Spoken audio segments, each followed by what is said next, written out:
This episode of Chat Chow is brought to you by Johnson & Wales University, North Miami, the leader in culinary education. Stay tuned after the episode to learn a practical tip for the everyday foodie.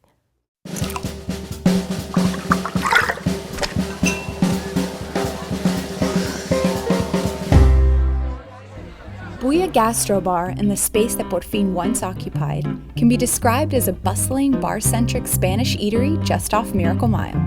The interior is warmed with raw wood tabletops, chalkboard-painted walls, and the cuisine, well, Spanish tapas, cured meats and cheeses, and a happy hour that will quench your thirst.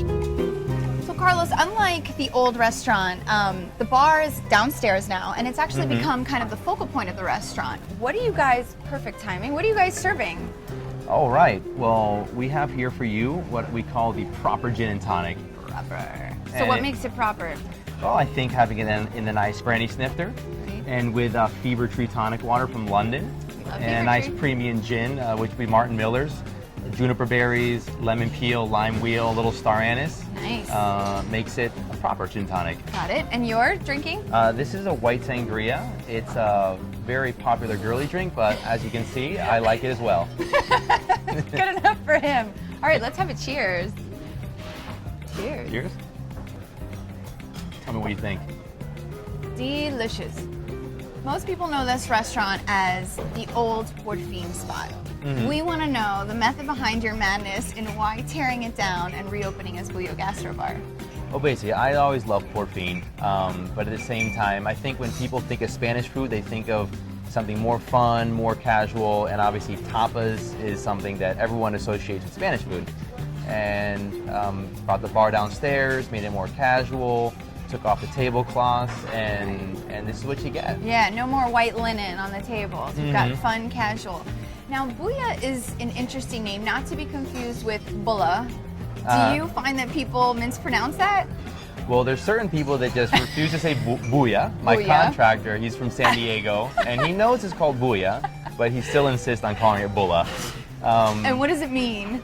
Bulla. Bulla. Bulla literally means noise, but basically has connotations of fun, excitement, commotion, liveliness, and I think that's what you'll see here every night. Definitely. And when you're sitting at the bar and we're drinking these cocktails, what can we kind of wash them down with? You guys have charcuterie, and you've got this beautiful cheese station.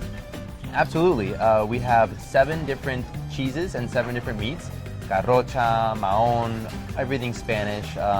We also have on the meat section stuff like salchichon, butifarra, jamón de bellota, 5Jotas, which is probably considered the best ham in the whole world. Oh, yes. In addition, we have 20 different tapas.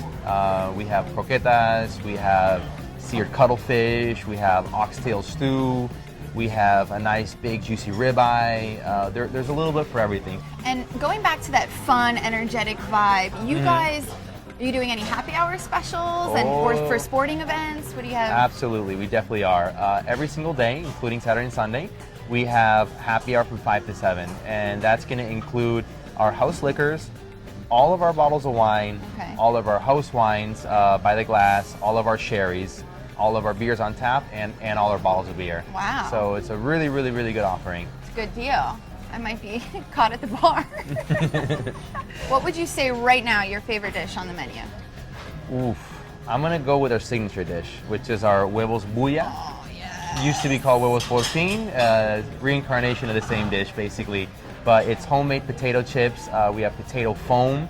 It's got a nice organic fried egg, serrano ham. You can have the jamón de bellota as well, and a little bit of truffle oil on top. Oh, it's so good. Just with a fork and knife, mix it all together, eat it all, get some bread, and then sop up all what's left over. Oh, yeah. And it's absolutely delicious. Another really unique feature is the open kitchen that you guys have, and you can actually sit in front of the chefs and watch them, right? If you're in the industry, you know, waiter, cook, I mean, that's like the #1 spot to sit. And every single night, it gets really, really busy there, and people love it. They can talk with the chefs a little bit. Our executive chef is normally doing expediting, so he'll be right nearby. He'll come over, say hi to everyone, and yeah, people really like that experience. I gotta ask, I wanna know, what Por Fin taught you about the boss that you've kind of become?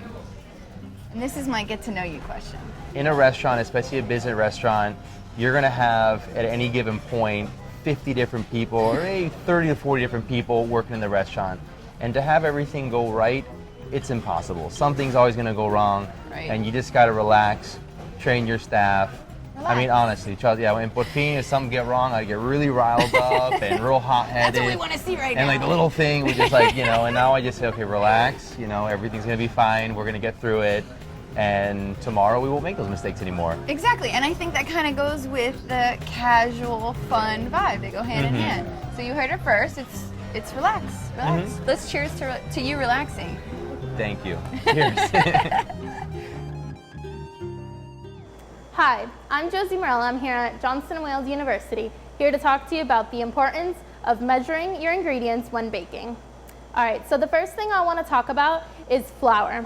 When you scoop flour, you're going to be using a dry measuring cup. You want to scoop and sweep. So what that means is you scoop and you're going to sweep it off. This way, it's nice and flat and you're not packing in the flour. But if you want to be a little more accurate, you might want to invest in a scale. That way you can measure your flour and it'll be the same amount every single time. So if it's 9 ounces today, in 3 months when you do the same recipe, it'll be 9 ounces still. You don't have to worry about if it's a little bit different. Moving on to something liquid, I have heavy cream here in this pitcher, and you want to look at your markers on the side at eye level. If you're looking at it from up here, you might measure a little incorrectly, and in baking, that could mean the whole thing. So we're going to squat down and measure half a cup, and when it gets to it, we're just going to stop. And there we go. We got half a cup. From up here, it doesn't look like it, but it's accurate.